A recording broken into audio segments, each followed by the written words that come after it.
ఒక మాట చెప్పాను, తల్లికి వందనం మేలో ఇచ్చి జూన్లో మీ పిల్లలు స్కూలు పోయే లోపల తల్లికి వందనం ఎంతమంది పిల్లలుంటే అంతమంది పిల్లలకు ఆ డబ్బులు ఇస్తానని చెప్పాను. దానిని నేను కట్టుబడున్నా, అప్పో సప్పో లేకుంటే ఏం చేయాలో చేసి మళ్ళీ మిమ్మల్ని ఆదుకునే బాధ్యత నాదని మా ఆడబిడ్డలందరికీ హామీ ఇస్తున్నా.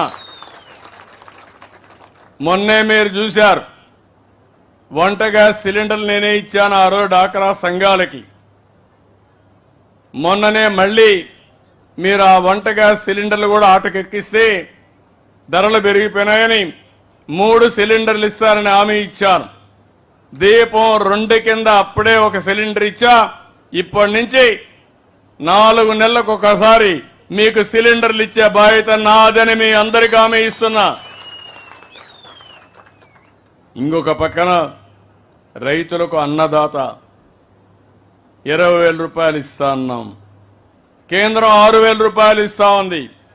మిగిలిన 14,000 రూపాయలు 3 ఇన్స్టాల్మెంట్లో రైతులకు ఇచ్చే బాధ్యత మేము తీసుకుంటాం. రైతులకు గిట్టుబాటు ధర ఇస్తాం. మార్కెట్ ఇంటర్వెన్షన్లో ఉంటాం.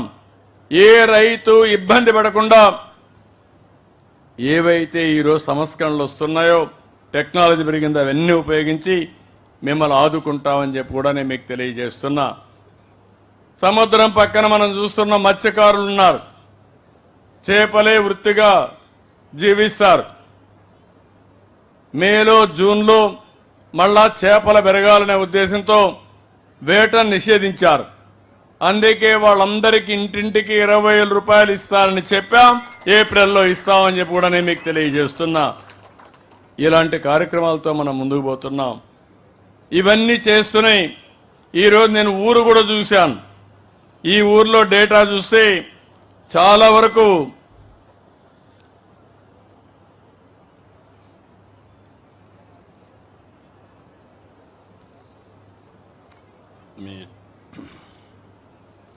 ఊర్లో కొన్ని విషయాలు నేను చూశాను, అన్నీ స్టడీ చేశాను.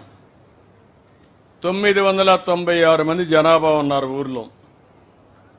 ఎంతమంది ఏమేమి చదువుకున్నారో కూడా లెక్కలున్నాయి. పింఛన్లు అయితే 138 మందికి మనం పింఛన్లు ఇస్తున్నాం. 6,08,000 రూపాయలు నెలకు మీ గ్రామంలో పింఛన్లు ఇచ్చే పరిస్థితిలో ఉన్నాం. 304 ఇళ్లున్నాయి.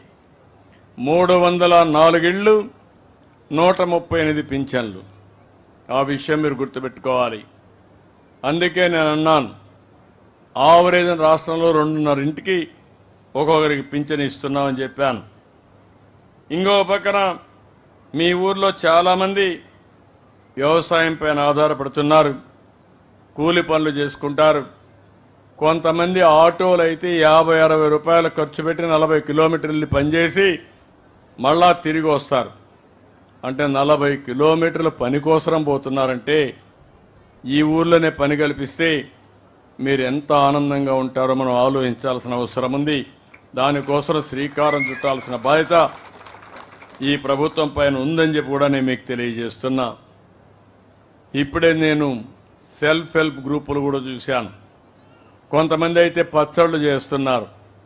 పచ్చళ్ళు చేసి నేను ONDC అనే ఒక ప్లాట్ఫామ్ పెడితే అందులో ఆర్డర్ తీసుకొని విదేశాలకు కూడా ఎగుమతి చేసే పరిస్థితికి వస్తున్నారు.